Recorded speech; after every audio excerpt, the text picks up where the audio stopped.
Yo soy Andrea Vallejo. Abelina, muchísimas gracias por tomarte el tiempo de poder discutir con nosotras algunas preguntas que desde que nos dijiste que sí, nos dimos a la tarea así como de formular a conciencia para ver pues qué outcome sale de esto, ¿no? Y mi amiga Susana, mi mejor amiga, ella es costarricense. Hola, Susana. Ella estudia arte y pues entre las dos de repente nos a debatir y a indagar y pues las dos decidimos acercarnos contigo y sostener esta conversación y la verdad es que estamos muy nerviosas, ¿no? Pero porque pues impone, tu conocimiento impone, tu postura impone, pero también queremos sumarnos a esa seguridad con la que manejas y con la que criticas la falta de inteligencia en lo que está sucediendo y pues la introducción que queremos dar un poquito es darte el tema que queremos hacer, un poco las preguntas y queremos recuperar velozmente citas que has hecho y profundizar en ellas. Y al mismo tiempo dejarte que te explayes tanto como sea posible y si podemos involucrarnos en la conversación estaría formidable. No, por supuesto, claro que pueden, de eso se trata, de que mantengamos un diálogo. Yo les agradezco pues que se acerquen a mi blog y lean los textos y les genere inquietudes y les generen dudas, porque de eso se trata justamente plantear una idea. O sea, el fundamentalismo comienza cuando se detiene ese diálogo, ¿no? Lo que estamos haciendo ahorita es precisamente para lo que existe el arte, para que al plantear una idea se puede iniciar un diálogo social, que es un diálogo de otra manera. Entonces, por supuesto, así que pues comenzamos. Perfecto, muchísimas gracias. Y queríamos comenzar con un agradecimiento. Dentro de toda la información que buscamos de ti, tus colaboraciones y demás, hubo una entrevista particularmente preciosa que le haces a la maestra Julia López, en la que la misma entrevista la llevas a que ella te recite algo y ese momento yo tenía que agradecértelo. Fue espectacular porque yo no conocía ese poema, no la conocía a ella y es una joya lo que hiciste ahí. Entonces, esperamos y deseamos que esos momentos sucedan también en esta conversación y con ayuda tuya también en futuras conversaciones que podamos tener contigo. Entonces, nuestro primer tema es el capitalismo, el mercado como legitimador de arte contemporáneo. Ajá. Entonces, te citamos en tu artículo. El miedo no crea, el miedo no inventa, al contrario, niega y oculta, nos mueve la admiración, habitamos en una obra tan grande que no podemos discernir el porqué de su existencia y de la nuestra. Los seres humanos somos hacedores de historias y necesitamos ir a más allá de la información. La pregunta es, en un mundo de tanto miedo y de tanta saturación de información, donde se ha demostrado que las causas urgentes no calan en las personas por saturación y hastío de la noticia negativa, ¿qué clase de nuevos mitos necesitamos crear para afrontar los retos de nuestro tiempo? El papel del arte frente a estos momentos de miedo y de necesidad de reflexión y de esperanza. Mira, eso es muy interesante. Hay un concepto unido al de mito, que es el de ritual. Resulta que para que exista un mito tiene que existir el ritual que hace existir a ese mito. Eso es fundamental, eso es fundamental. Entonces, y no estoy hablando únicamente en términos, o sea, no es nada más en términos, digamos, religiosos o en términos espirituales, en términos culturales, necesitamos que exista el ritual. O sea, es un ritual ir a un museo. Entonces, ¿cómo existe el mito de un artista, por ejemplo, en el momento que tú conoces su obra? Vas al museo y estás ahí. Pero ¿qué es fundamental entonces aquí? El tiempo. No, en la manera en que estamos viviendo actualmente, en la forma tan sorda, tan egoísta en la que estamos viviendo el presente, además catalogando la información exclusivamente que sirve a nuestros fines, en ese sentido, es muy, muy difícil que exista el tiempo para que tú que puedas crear un mito y hacer el ritual necesario para ese mito.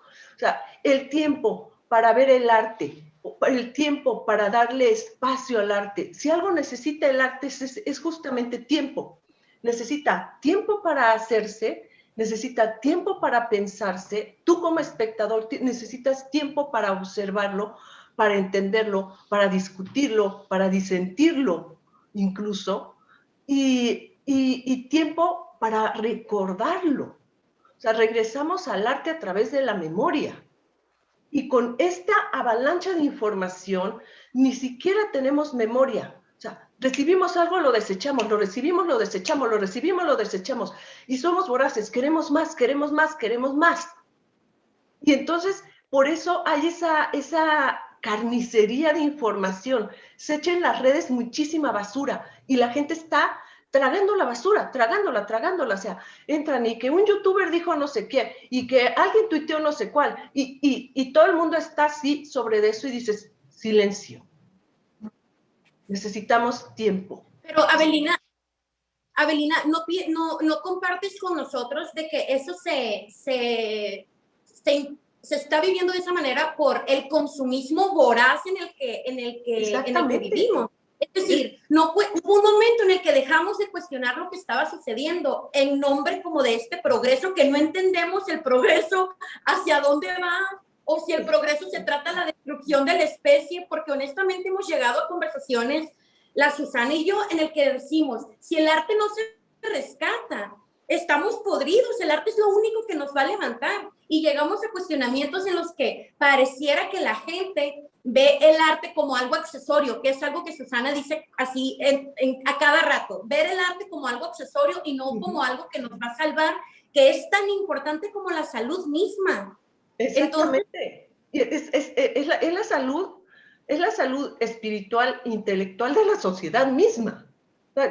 Si todas las personas tuvieran acceso a ver arte y a hacer arte dentro de sus posibilidades, o sea, y no que se conviertan en artistas, eso es otro tema, sino a ejercer una disciplina artística. Te aseguro que los niveles de neurosis, de depresión, de violencia disminuirían formidablemente. Y es una cosa, mira, eso lo decía desde Confucio, es una cosa impresionante. Confucio, estamos hablando de filosofía de 1300 años antes de nuestra era. Y Confucio en ese momento, él ya decía que una sociedad donde mal organizada, mal llevada económicamente, con un gobierno disperso genera violencia, y que si se genera violencia no florecen las artes y la poesía. Es decir, si no florecen las artes y la poesía, entonces va a haber más violencia. Él lo tenía clarísimo. Y a sus discípulos les decía que leyeran poesía. O sea, no les decía, les decía, lee poesía. No les decían estudia economía. No, pero es que de verdad, aunque estudies economía, aunque estudies medicina, aunque estudies, tienes que leer, tienes que tener acceso a ese nivel de palabra y de pensamiento. O sea, leer poesía es una cosa que pareciera como, ay, ¿a poco vas a acabar con la...? Sí, sí podemos disminuir grandemente la violencia si las personas tuvieran el tiempo de leer poesía, tuvieran el tiempo de escuchar música, y otro tipo de música. O sea, no me estoy refiriendo a un reggaetón que dice que violes a tu novia. O sea, no, me estoy refiriendo a música.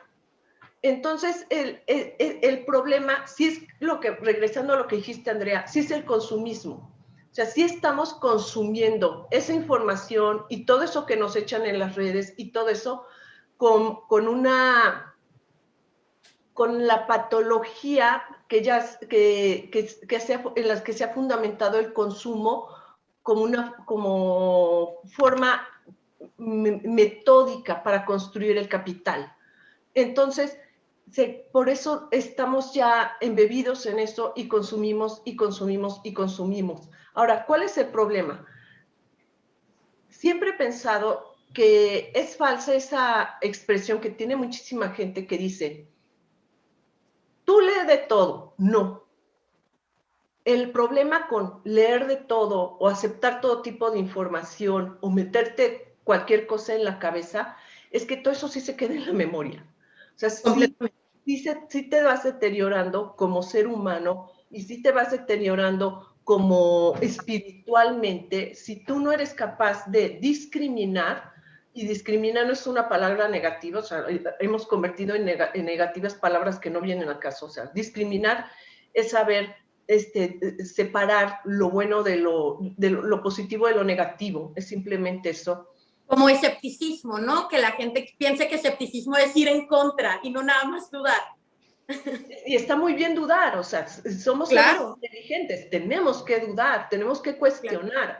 Entonces, si no somos capaces de discriminar y de decir, esto no lo quiero, esto no lo voy a tomar, esto no es cierto que hay que saber de todo y que hay que estar informados de todo.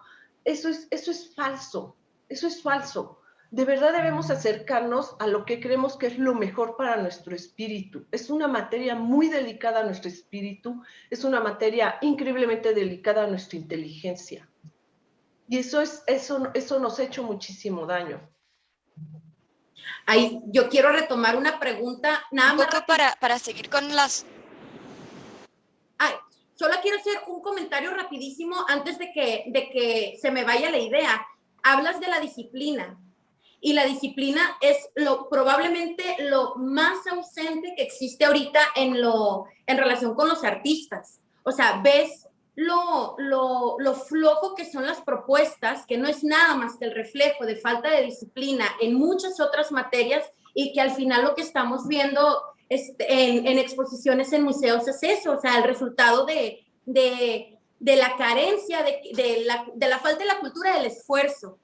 Todo lo queremos demasiado fácil. Otra vez, que creo que es un reflejo en sí del consumismo. Y luego viene algo bien interesante que hablábamos, la Sochi y yo, que es aparte no lo puedes cuestionar. O sea, no solamente se ve flojo, no solamente entiendes que no hay nada ahí que cuestionar, no deberías de cuestionarlo, ¿no? Sí, mire, el asunto con la disciplina... Se relaciona mucho con lo que queríamos preguntarte. Ajá, dime. Perdón. Es que leyéndote nos recordaba un poco a este término acuñado por Mark Fisher de capitalismo-realismo, y él habla de impotencia reflexiva. Entonces queríamos preguntarte cómo se combate esta impotencia reflexiva que está reforzada por esta estructura de producción de objetos artísticos que se enmarcó en un sistema especulativo, donde los espacios institucionales, y lo dices en tu libro, El fraude del arte contemporáneo, avalan solo la crítica políticamente correcta. Es decir, no hay espacio para más allá, y hay una impotencia reflexiva reforzada por las mismas instituciones. Y basado en esto mismo, yo quisiera preguntarte, entonces, ¿qué debería de tener la crítica del arte? ¿Qué puntos importantes tiene que tener la crítica para generar exactamente esta reflexividad? Mira, para empezar, hay que ver que el asunto de lo políticamente correcto que ha manejado el arte, yo creo que es una nueva forma de censura y es una nueva forma de represión, porque ha resultado una manera muy efectiva de conducir el discurso y de esquematizarlo únicamente sobre determinados temas. Entonces, eso le ha funcionado muchísimo, incluso al capitalismo, de señalar, esto es de lo que podemos hablar y esto es de lo que no se puede hablar. Dentro de ese discurso incluso se ha construido lo que se está llamando ahora el nuevo feminismo, que se habla en feminismo dentro de los términos en los que ellos dicen que se puede hablar, y no se puede hablar de feminismo fuera de esos términos. Entonces, yo creo que la manera de combatir todo esto, o sea, el asunto ahí, y más que nada con el capitalismo y con la percepción del arte como dentro de la especulación económica, es que el arte sí se ha convertido en un asset para especular con el capital. Y la relación, además, se ha vuelto una contradicción, porque la relación, además, digamos, precio-calidad, la rompieron, que es así fundamental en la economía. y además se rompió la relación de oferta y demanda. O sea, porque son artículos que incluso careciendo de demanda, los ponen a unos precios que ni siquiera corresponden unos con otros. ¿Por qué? Porque de esta manera se consiguió una cosa que a mí me parece entre perversa y formidable. Se consiguió que por primera vez un objeto que carece por completo de algún valor perceptible, digamos, o sea, carecen de valor de factura, carecen de valor como objetos en sí mismo, carecen de valor intelectual. De todo. O sea, que carecen, tengan un valor económico. O sea, estas cosas en un momento dado contradicen de alguna manera hasta la mecánica misma de la economía capitalista, porque, o sea, es muy lógico que un Rolls Royce cueste caro, indiscutible, es perfectamente lógico. Pero ese Rolls Royce, si además le ponen un discurso o le ponen una memorabilia y te dicen que en ese Rolls Royce viajó no sé quién y bla, bla, bla, entonces el precio del Rolls Royce sube. Ok, indiscutible. Finalmente, abajo de eso sigue siendo un Rolls Royce. Pero aquí sucede una cosa completamente distinta. Aquí un objeto sin valor, donde tú no puedes ni siquiera comprobar lo que se dice acerca de eso, le ponen un precio estratosférico. ¿Por qué? Porque atrás de eso se defiende una ideología aún mayor que la ideología política, digamos, que la ideología económica. Se define una ideología social y es el falso concepto de libertad que nos han vendido durante muchos años, que es el falso concepto que estamos viendo que ya está derivando incluso en la violencia que se vive en las redes sociales. O sea, en las redes sociales, ¿por qué se vive ese nivel de violencia? Un solo discurso, libertad de expresión. Y es un discurso per se, por sí mismo, axiomático. Dicen, es libertad de expresión, es intocable. O sea, no puedes romper mi libertad de expresión. Y la gente no se está expresando, la gente está agrediendo. El nivel de agresión es tan alto que simplemente si te quieres expresar libremente no puedes entrar para no recibir violencia. Entonces no hay libertad de expresión, hay libertad de coacción. Es muy diferente. Entonces, ¿qué es lo que están haciendo estos objetos, con estos objetos artísticos? Están diciendo, ok, están contradiciendo todas las leyes de la economía, del arte, de todo, pero es que son libres. ¿Quiénes son libres? Pues los artistas. Son libres de decir que su ropa sucia es arte, son libres de decir que esa ropa sucia es arte porque le ponen un discurso de este tamaño y un curador que escribe un libro de este tamaño para explicar que eso es arte. Sí, pero eso es la libertad artística. Y entonces nos venden que el valor más importante de una sociedad moderna y progresista es la libertad. Entonces, ir en contra de eso es ir en contra de la libertad. Ahora te dicen, bueno, ¿y por qué cuesta tan caro? Sí, porque justamente estamos dándole valor, o sea, valor económico a un gesto de libertad. ¿Para qué? Para consolidarlo como un bien social. Entonces, ¿nosotros qué recibimos a cambio? Eso es terrible. Recibimos un bajo nivel intelectual, recibimos un retroceso en el arte, un retroceso en la cultura, un retroceso en todo. ¿Por qué? Nada más para vendernos que hay un nuevo concepto de libertad. ¿Cuál es nuestra resistencia? Nuestra resistencia creativa, es decir, que eso no es arte. Nuestra resistencia creativa, es decir, simplemente que eso no tiene ningún valor. ¿Por qué? Porque justamente, digamos, lo que le molesta muchísimo a la nueva represión llamada lo políticamente correcto es decir las cosas por su nombre. O sea, políticamente correcto es no decirle a algo como se llama. O sea, es mentir. Mentir es políticamente correcto. Porque ni siquiera es exagerar, o sea, es mentir, o sea, es jugar al traje del rey, ¿no? Todo el mundo lo ve, nadie lo cuestiona, pero no encuentras el espacio para cuestionarlo, entonces de repente todo el mundo se queda preguntando, como todos estamos viendo lo mismo y nadie estamos diciendo nada. Pero esa es la contradicción, que dices, ok, entonces si se trata de un gesto de libertad, ¿por qué yo no tengo la libertad de disentir?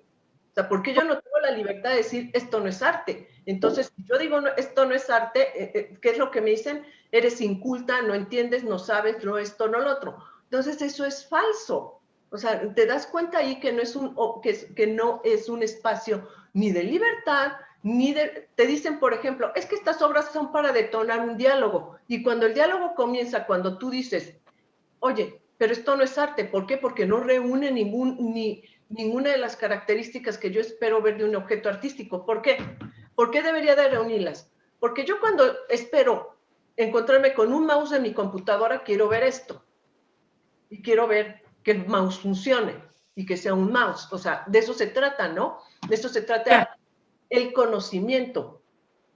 O sea, yo sé que algo es una silla y espero que una silla funcione como silla. O sea, de eso se llama, en eso funciona simplemente que conozcamos la realidad. Claro. Entonces, yo estoy acercándome a algo y espero que funcione Avelina, como arte. Dime. que no quiero desaprovechar la oportunidad de preguntarle, entonces, ¿qué cosas tiene que tener la crítica del arte, además de esta honestidad y de este sentido común de poder decir esto no es arte? ¿Qué más tiene que tener? Un método. Yo le llamo método científico. O sea, el primer paso de la crítica, obviamente, es observar. Uh-huh. Es como, y por eso le llamo método científico, porque es observación, experimentación, análisis, tesis, antítesis, o sea, llevas todos los elementos. Entonces, observas la obra, planteas tu experiencia en relación a la obra, eso es muy importante, porque los críticos no plantean su experiencia en cuanto a la obra. Ahorita es muy fácil decir, soy crítico de arte, y lo único que hacen es que te sueltan la ficha de la obra. Pertenece a tal estilo, tal género, bla, bla, bla, bla, bla, bla, y la cédula decía esto. No, eso no. O sea, tienes que experimentar a la obra, lo que sea. Si te están diciendo que ese montón de botellas de plástico, o si estás frente al Guernica de Picasso, experiméntala. O sea, tu experiencia, tú, como artista, como mujer, como ser humano, ¿qué estoy experimentando frente a este evento, frente a este acontecimiento, frente a este objeto? ¿Qué estoy experimentando? Y es muy importante que tengas presente lo que estás viviendo con eso. Y una vez que estás viviendo eso, entonces también paralelamente vas analizando la obra. O sea, lo que estás viviendo, el contexto, todo. La sociedad, tu familia, sí. todo. Por eso pude hacer el análisis, es decir, oye, pues esto fuera del museo no es arte. O sea, ¿por qué? Porque experimentas la obra, porque dices, bueno, ¿qué sucedería con este objeto si lo saco de aquí? Bueno, ¿qué sucede con el Guernica que lo saco de aquí? Pues lo que ha sucedido siempre, que donde lo pones la gente se para mirarlo. O sea, ¿qué sucede con esta caja vacía si la saco de aquí? Pues nada, lo que sucede cuando pones una caja vacía en la calle, nada sucede, o sea, se la lleva el departamento de limpieza. O sea, hay que hacer toda esa experiencia y hay que hacer ese análisis y hacer el análisis de lo que es la obra en sí misma. O sea, analízala en todos sus detalles, o sea, analízala como objeto, analízala como factura, analízala dentro de lo que se supone que está diciendo, analiza si lo que dicen de la obra tiene una coincidencia con lo que tú estás viendo, con lo que tú estás viviendo, Y ya sobre eso empiezas a elaborar tu tesis, tu argumento sobre la obra misma. Y eso es lo que, eso es lo que no se hace justamente. Es lo que no se hace. O sea, es muy fácil decir, es impresionista del tipo de los naturalistas. Claro, los impresionistas observaban la luz. Dices, no, ¿qué estás observando tú? ¿Qué estás viviendo tú? ¿Qué te está llevando en la memoria de esa obra? ¿Qué es lo que, o sea, eso es importantísimo verlo. Y eso interesante, porque yo hubiera supuesto, o sea, que me pareció más, yo nunca he estudiado arte, pero procuro consumirlo, pero a mí me pareciera obvio que un curador tuviera que tener su interpretación, sino qué diferencia habría entre curadores, pues, porque pues no, pues todos son los mismos. Si me vas a decir nada más la ficha técnica de cualquier museo, la misma obra es exactamente lo mismo, pero si me... Pero yo pensaba que era obvio, o sea, yo pensaba que un curador tendría que dedicarle su propia experiencia y su interpretación, pues. Y lo peor es que no es, pareciera que es obvio, pero no lo hace nadie. ¿Por qué? Por miedo. ¿Miedo a quién? ¿Miedo a qué? O sea, miedo, la gente tiene miedo a equivocarse, miedo a que la critiquen, tiene miedo y dicen, no, que no piense, porque digamos que es un sitio muy seguro, dar la ficha técnica, o sea, ahí no te equivocas, ¿me explico? O sea, la ficha es la ficha, punto. Sí, mide 14 por 25. Qué bien. No viste nada. O sea, no viste. Incluso hacen eso con la crítica literaria. Dices, bueno, tú no sentiste nada. La otra vez en el New York Review of Books leí un artículo léanlo por favor, está ya en internet, de Valeria Luiselli, viendo, se me fue el nombre de la fotógrafa, viendo unas fotografías sobre la exposición de esta fotógrafa. Las fotografías son formidables. No pudo describir una sola fotografía. Se supone que es novelista. Se supone que sabe de atmósferas. Se supone que sabe de personajes. Se supone que no describe las fotografías. Te cuenta de la historia de la fotógrafa, te cuenta literalmente las fichas técnicas de las fotografías, no te habla de lo que sintió ella de ver esas fotografías. Dices, o sea, no puede ser posible, o sea, ves las fotografías, por poner otro ejemplo, de Diane Arbus, y no me vas a decir lo que sientes de ver esas fotografías. Claro. O sea, ¿me vas a decir tu experiencia como ser humano de estar viendo esos personajes fotografiados? Entonces, eso es lo que, es que finalmente además es lo que busca el arte. Cuando te haces de una obra de arte, no te estás haciendo de un objeto, te estás haciendo de una experiencia, te estás haciendo, o sea, lo que quieres capturar contigo es lo que tú sientes de ver, tocar y percibir eso que tienes ahí. O sea, no te estás haciendo de un objeto. O sea, es como cuando escuchas música. Yo regreso siempre a Bach. Ayer estaba escuchando las partitas para piano que me fascinan y las tengo en diferentes intérpretes. Entonces, digo, quiero escucharlas ahora interpretadas por tal artista, no estaba escuchando las de Igor Levit. Y entonces, es fascinante el tempo que él tiene. Pero, ¿qué es lo que quiero? Lo que quiero es lo que siento. O sea, no puedo tener la partitura, o sea, no me gana nada tener la partitura, no me gana nada tener el objeto, no me gana nada tener, ya ni siquiera hay CDs, ¿no? O sea, no me gana nada eso. Quiero tener lo que siento. Eso es lo que estamos buscando. ¿Qué es lo que está buscando el artista? Justamente eso. Está buscando lo que sientes cuando haces la obra y estás buscando que eso que tú sentiste se pueda transmitir o pueda provocar otra cosa o pueda suceder algo en el espectador. Eso es lo que está buscando el arte. Por eso es una aberración cuando vamos a ver obras que no nos transmiten nada y que cumplimos el ritual de ir al museo, comprar nuestro boleto, prepararnos, reservar el tiempo para estar en el museo y que llegues y no hay nada en ese cubo blanco. Eso es un fraude, eso es un fraude social. Ese es el problema. Dime, Susana. Hablando de este miedo, yo le comentaba a Valeria cómo en mi experiencia a mí me daba miedo criticar el arte feminista, un poco porque uno no se siente bien como traicionando la causa.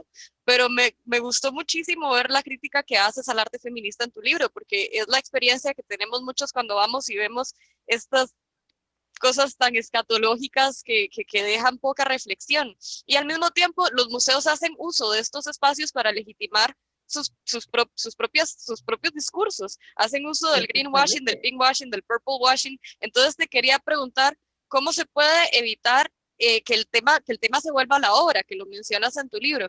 Y al mismo tiempo, ¿cómo hacer para que estas causas sociales que son justas y necesarias puedan salirse de este pensamiento dogmático y maniqueo que no admite la disidencia ni la autocrítica? Mira, ese es justamente la gran dificultad de hacer arte. O sea, obviamente para que el tema no se convierta en la obra, que ese es un peligro grandísimo para el arte y que le ha hecho muchísimo daño. O sea, el tema es feminismo y ya, con eso ya es la obra, ¿no? Y entonces ahí ves la ropa interior de no sé quién colgada ahí en un tendedero, ¿no? Dices, bueno, eso obviamente no implica ningún esfuerzo hacerlo. Es hacer una obra muchísimo más potente que incluso el tema. O sea, ¿qué sucede, por ejemplo, cuando ves mis referencias, ¿no? Cuando ves las pinturas de Artemisa Gentileschi, es así, Artemisa, ¿no? Ella es gigante. Y entonces, ella pintó antes de que existiera el feminismo, antes de que existiera una ideología en particular, y las obras son increíblemente fuertes. Las obras te asustan. O sea, la violencia con la que ella está cortando la cabeza de Holofernes, ahora sí que permíteme, quisiera ver una obra feminista con ese carácter, con esa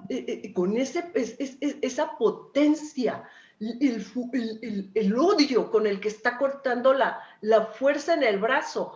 O sea, dices, y además la historia que hay atrás, que el tipo la violó a ella y entonces hizo el retrato y que ella se sometió a un juicio dolorosísimo y que de todas maneras al tipo le dijeron, ok, no puedes vivir en el estado donde ella vive porque ella está en Florencia, entonces lo dejaron vivir en otro lugar, o sea, el tipo seguía ahí cerca, no lo exiliaron. Entonces, que tengas todo eso ahí atrás, dices, y luego te pongan no sé, esta, ¿cómo se llama? Pain, la que se corta, que te digan que eso es arte, etcétera. Dices, no hay paralelo. O sea, al final, quien hace más por la causa y por el feminismo es Artemisa. Y Artemisia ha hecho más por el feminismo que décadas completas de artistas feministas. Ella sola ha hecho más y ha hecho obras más fuertes para ayudar a la causa que lo que hagan todas estas personas. Y lo hizo antes de que esa ideología existiera. Entonces, perdón, Abelina, quería comentarte nada más porque tengo que compartírtelo. En la mañana justo utilizamos esa pintura como referencia porque le contamos a unos amigos, es que vamos a entrevistar a Abelina, estábamos preparándonos, involucrando a todas las personas alrededor nuestro para que pues si quisieran ser parte con alguna duda o algo, pues lo hicieran, ¿no? Y en eso un amigo hace una broma, algo así como que iba a boicotear nuestra entrevista y le decimos, si no quieres terminar como en este cuadro, mejor ni siquiera juegues al respecto. Quedó padrísimo. Y nos referíamos precisamente a lo revolucionario de la época de pintar enfurecidas y cortarle la cabeza a un sujeto, pues, que por lo menos es radical desde donde lo veas, pues. Es el gesto más radical que te puedas imaginar. O sea, las dos pinturas sobre la enfermedad más importantes sobre el tema, una es claramente feminista, que es la de Artemisa, y la otra es la de Caravaggio. ¿Y por qué la de Caravaggio es importante? Porque Caravaggio se corta la cabeza a sí mismo. Eso es formidable. El tipo que tiene la cabeza que se está cercenando es la de Caravaggio. O sea, que es una cosa existencialista y metafísica fuertísima que haya hecho eso. O sea, lo estás viendo. Igual lo hace en la de, es la de David, ¿no? Que tiene la cabeza, es Caravaggio. O sea, él tenía otro rollo metafísico en la cabeza, o sea, un rollo existencial maravilloso. Entonces dices, ¿qué es lo más importante? O sea, ¿qué hay que hacer para que la obra, para que sea más, tienes que hacer una obra mucho más potente que el tema? ¿Para qué? Para que la obra se rescate como... Avelina, me gustaría... No como tema. Sí. Dime, Susana. Me gustaría cambiar un poco el tema porque se nos pasa el tiempo y tengo una pregunta muy importante. Bueno, es que veíamos datos sobre la situación actual del mundo del arte y Bloomberg sacó unos datos indicando que el 29% de la gente dedicada a la industria creativa este año iba a tener que cambiar de trabajo. Además, se supone que 10% de las galerías sobrevivientes este año van a cerrar.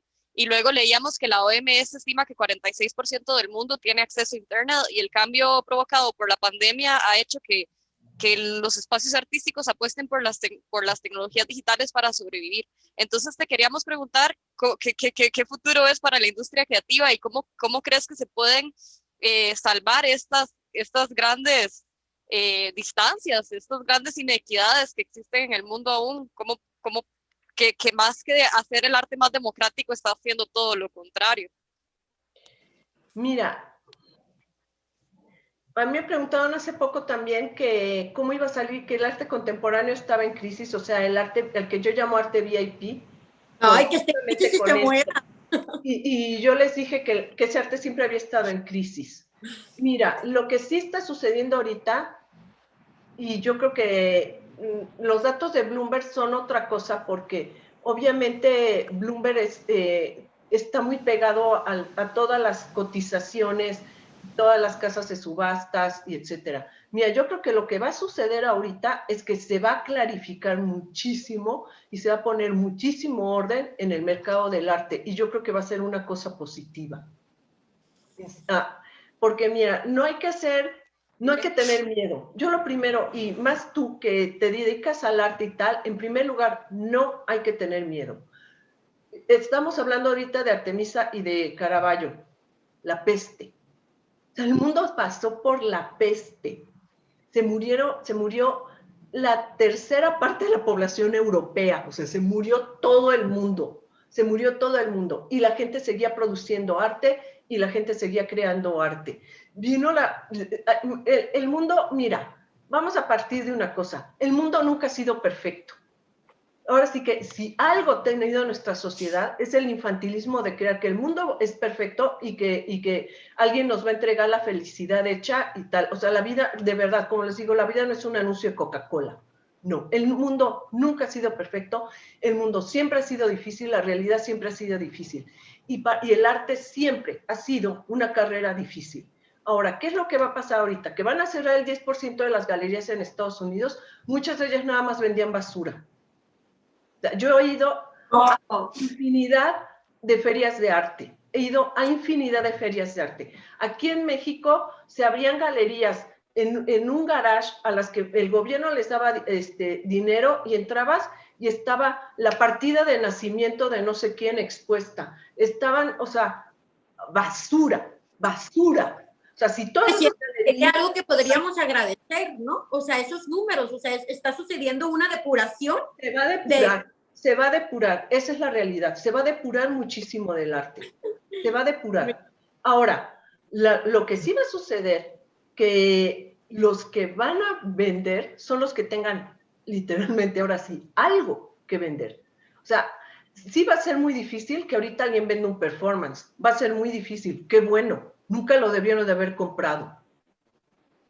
Va a ser muy difícil que ahorita alguien venda una instalación de platos rotos y te diga que es una instalación feminista. Que bueno, jamás debió de haber sido eso mercado. ¿Y crees entonces que vender sus fotografías engordando y adelgazando? Porque el feminismo, que la sociedad te impone una figura y entonces engordas y adelgazas. Y yo me hice fotos y... Oh, qué bueno. Eso se va a lograr. Y no hay que tener miedo. O sea, ve las condiciones en las que se hizo el Guernica. O sea, estaba la Guerra Civil Española. O sea, ¿cuándo se ha producido? O sea, se ha hecho arte adentro de los campos de concentración. Yo tengo un libro fascinante de todo lo que se hizo, de todo el arte que se hizo en los campos de concentración. Se tocaba música en los campos de concentración, nada más para sobrevivir espiritualmente. Entonces, se va a hacer una depuración muy grande del mercado. Qué bueno. Había mucha gente que pedía una beca. Aquí en México hay artistas que les dieron becas para que juntaran los pelos de sus perros y hiciera bolas, y esas eran sus obras. Y les daban becas para eso. ¿Esa gente no le van a dar una beca? Mira, jamás se la deberían de haber dado. Entonces, va a haber esa depuración y yo creo que las personas que tengan algo que seguir ofreciendo al arte, obviamente van a tener manera de hacerlo. Que no aprendieron en las escuelas de arte a dibujar, porque yo no voy a dibujar, yo voy a hacer, pues, y ahorita no puedo hacer nada, pues mala tarde, porque el que aprendió a dibujar va a poder vender un dibujo. Entonces, ¿crees que van a empezar a ver como renacimientos de nuevos artistas? Sí. O sea, que dentro de la buena noticia podría ser que dentro de, ya tuvimos que tragarnos el arte contemporáneo durante todo este tiempo, entonces probablemente el péndulo gire hacia el otro lado y veamos como la tesis, la antítesis de lo que era el arte contemporáneo.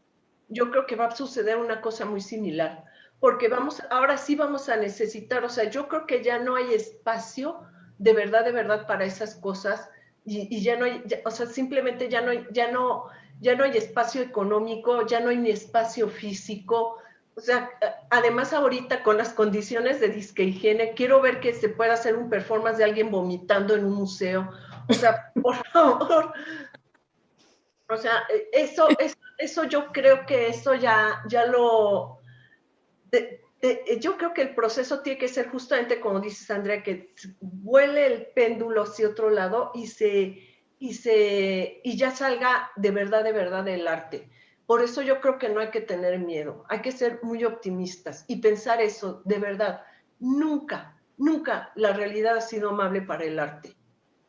Y está bien que la realidad no sea amable, está bien que haya dificultades, está bien que requiera, es la emoción de vivir. ¿Por qué fregados querrías que todo estuviera resuelto, que todo estuviera dicho, que todo estuviera explorado, que no hubiera resentimiento? Espera, o sea, de eso se trata, pues. Y justo la Susana y yo hablamos todo el tiempo como de tener estos espacios de sensibilidad, o sea, de realmente sentarte un ratito y hablar y expresar de, a ver, ¿qué estoy sintiendo? ¿Por qué estoy sintiendo esto? Cuestionar, o sea, el ejercicio del pensamiento crítico, que es algo que peleo constantemente. Aquí no hay tiempo para preguntas banales, o sea, pensemos críticamente, cuestionemos, pero sin miedo. Porque, por ejemplo, la Susana está desde su trinchera en el arte, trabajando, y ahí estoy yo apoyándola, escuchándola y siendo amiga. Y por otro lado acá, yo estoy como una crítica de la sociedad, pero ¿por qué está esto? ¿Y por qué nadie lo está mencionando? Y les mando preguntas a quien pueda, a los artistas, a las personas que admiro, estoy intentando entender, y eso me lleva a querer, es el último tema, de hecho, Avelina, que tenemos aquí, algo sencillito y facilito de digerir, el Estado y el arte. Y algunas de las dudas que tenemos, por ejemplo, tenemos esta cita tuya sobre el rol del Estado frente al arte. La otra solución es que si los bienes de la nación son inalienables e imprescriptibles, los preserven invirtiendo en sus museos, zonas arqueológicas y aceptando que el progreso no solo está en las palancas petroleras, está en el arte, la cultura que tanto se ha deteriorado en estos pocos años. Aquí haciendo referencia a la hipocresía. Esto es de tu artículo sobre el Tren Maya.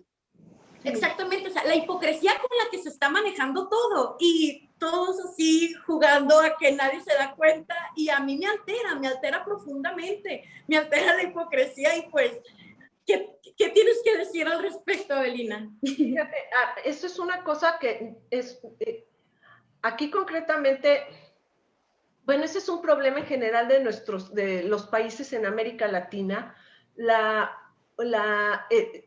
mínima inversión que el Estado hace en el arte, que no se ve como, y fíjate, y eso es una cosa que a mí me molesta mucho, porque mucha gente en un falso idealismo dicen, es que el arte no debe de ser una industria, el arte no debe ser un negocio, es que el arte debe ser un negocio y debe ser una industria. O sea, y por un lado estoy en contra de este negocio de vender un montón de basura como arte, pero a mí me parece que el arte sí debe de ser un gran impulso económico, porque pocas formas tan dignas de vivir como vivir del arte, o sea, de vender tu obra, de intercambiarla de que eso sea tu sustento. Yo creo que los artistas merecen vivir de su obra y tener ese sustento. Y por otro lado, el Estado nunca ha visto, y eso es un problema en América Latina, es un problema justamente además de los países literalmente subdesarrollados, que no ven el potencial económico que hay real dentro del arte. Y no se dan cuenta que, por ejemplo, el turismo cultural lleva muchísimo dinero a los países. O sea, es increíble. O sea, las colas para entrar al Metropolitan de Nueva York, las colas para entrar al Museo del Louvre. Ahorita que se paró todo y que los museos empezaron a decir cuánto estaban perdiendo, es cuando te enteras cuánto estaban ganando. Cuánto estaba ganando el Louvre de tener esas colas de turistas y de vender en sus tiendas de souvenirs y de vender en las porque además así somos cuando somos de chismosos y vamos de viaje, ¿no? Nos metemos al Louvre y no coincidimos salirnos del Louvre sin haber comprado algo, lo que sea. Y ahí vamos y compramos, aunque sea un separador de libros o un imán, y vamos y lo compramos, ¿no? O sea, empezaron a sacar esas cifras de que estaban perdiendo tanto, de que las famosas exposiciones blockbuster, que es lo que calculaban que iba a llevar la exposición de Van Gogh, lo que dices, bueno, y lo escribo además también eso en relación a la subasta que hubo en Christie's de piezas arqueológicas. Entonces dices, bueno, si cuestan tanto, si una sola pieza está cotizada en $2 millones, hombre, entonces ¿por qué no están invirtiendo en esto? Y entonces te das cuenta que si invirtiéramos en nuestros artistas, si invirtiéramos en nuestros museos, si invirtiéramos en nuestras compañías de danza, si invirtiéramos en una gran compañía de ópera, pues que la gente, vamos a empezar a recibir gente que viaja nada más para venir a nuestra temporada de ópera, así como hay gente de todo el mundo que se traslada a escuchar la Scala de Milán y al Festival de Teatro de Mérida en España, y que, o sea, las ferias de arte, cómo se llena Art Basel en Miami, cómo se llena Art Basel o sea, ir a todas esas ferias, dices, entonces el turismo cultural jala muchísimo, pero ¿cómo va a jalar? Obviamente, y tú que estás en economía lo sabes, si no hay inversión, pues no va a haber ese regreso también de capital. Entonces, ya lo que yo digo, bueno, si no tienen la visión humanista de invertir en el arte pensando en que es un bien social intangible, que va a mejorar un ambiente social necesariamente, que va a disminuir incluso el sufrimiento social, que va a dar otras posibilidades para muchísimos individuos de vida, de existencia, de encuentro, de diálogo entre la sociedad. Si ya no lo van a ver así, véanlo como negocio. O sea, vean que la industria cultural genera muchísimos recursos, que la industria cultural puede llevar en cantidades de turistas y que alrededor en Oaxaca, por ejemplo, aquí en México, los pintores que trabajan en Oaxaca, que tienen éxito, que tienen talleres, todos ellos son pymes, son pequeñas empresas. Cada pintor tiene contratados 4 o 5 ayudantes tiene contratada gente en su pequeña galería, o sea, son pequeñas empresas.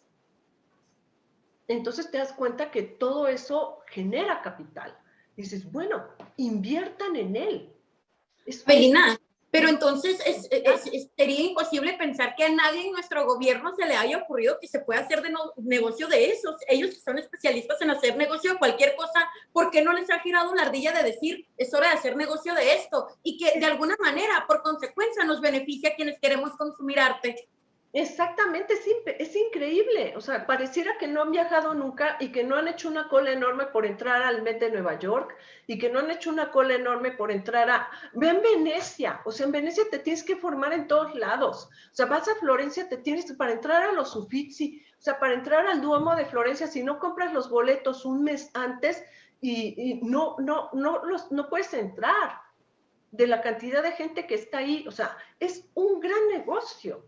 Pero nadie lo nota, ni los secretarios que estén en los espacios correspondientes. No lo ven. ¿Y qué sucedería además? Entonces dices, oye, pues como es un gran negocio, pues voy a preparar a mis artistas. Entonces empiezas a dar clases de arte desde preescolar, desde los primeros años de escolaridad, les das arte a los niños. O sea, les das sus primeras clases de dibujo, sus primeras clases de música.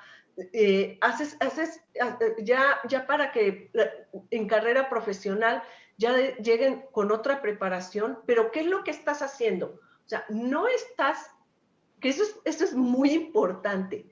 Todo el tiempo el Estado dice, hay que formar públicos. ¿Cómo se forma el público?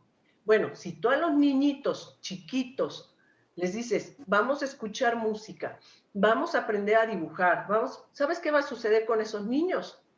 Que a los 20 años van a estar comprando boletos para entrar a la ópera. Que a los 25 años van a estar comprando boletos para ir a la temporada de danza. Van a estar yendo a museos. Y que cuando tengan un poco de capital, van a empezar a comprar obras de arte. Entonces, ¿qué estás formando? Consumo. Es así de elemental. Estás formando... Justo en esta nota, y para irte dejando ir, nos gustaría que nos dedicaras unos minutos para que nos platiques de los proyectos que has venido gestando, donde le das, que son proyectos además que te agradecemos muchísimo, donde le das plataforma y espacio a estos artistas mexicanos que se toman su trabajo con completa seriedad y rigor y que les das la plataforma para que el mundo los pueda conocer. Entonces, si nos puedes platicar un poco de estos proyectos y si tienes más proyectos a futuro, nos gustaría muchísimo. Sí, claro. Pues mira, para mí ha sido precioso poder conocer a todos estos artistas. Ahora, desgraciadamente, con la pandemia, el último proyecto, además es de dibujo, para mí era importantísimo darle un espacio al dibujo y mostrar el dibujo como obra absoluta, no como una obra preparatoria a un óleo o a una escultura o no como boceto, sino el dibujo como obra absoluta, como obra independiente. Era muy importante darle ese lugar. En primer lugar, porque cuando aprendes a dibujar, o sea, tu cerebro hace muchísimas conexiones neuronales. O sea, es una cosa formidable lo que sucede en el cerebro. O sea, las manos es la herramienta más sofisticada que puede existir en el planeta. O sea, que el cerebro, como decía Leonardo da Vinci, eso lo dice en su libro de arte, dice que le preguntaban y dice, pues simplemente mi cerebro le ordena la mano. Entonces es maravilloso, mi cerebro le ordena la mano. O sea, que tu cerebro le ordene a la mano y la mano obedezca. Es una conexión neuronal bellísima.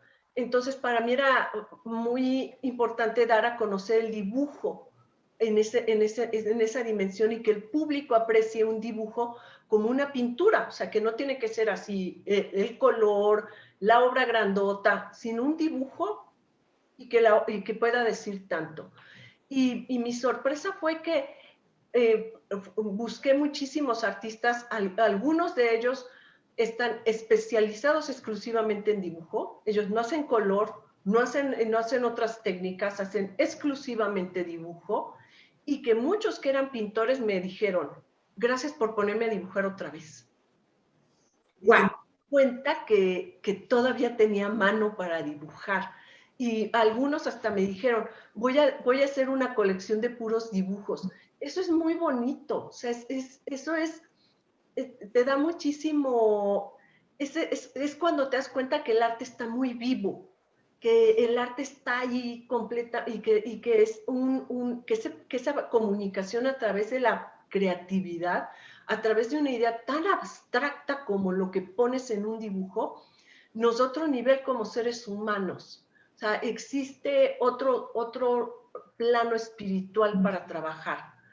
Entonces, ese es el que estoy haciendo ahorita. Bueno, voy a seguir escribiendo mis columnas, obviamente, y el proyecto de dibujo va a seguir durante el 2021, más varios meses, y el otro lo estoy preparando, pero ese sí es como o sea, siempre quiero que todos sean como una sorpresa, entonces no hablo mucho de ellos, pero aparte estoy escribiendo un libro sobre un pintor mexicano, Julio Galán, que murió hace varios años, murió en los 90s, y bueno, no, murió a principios del año 2000, y que fue un artista, pues, muy transgresor, fue, digamos, como de los pintores gays más fuertes que tuvo México, muy fuerte, muy fuerte.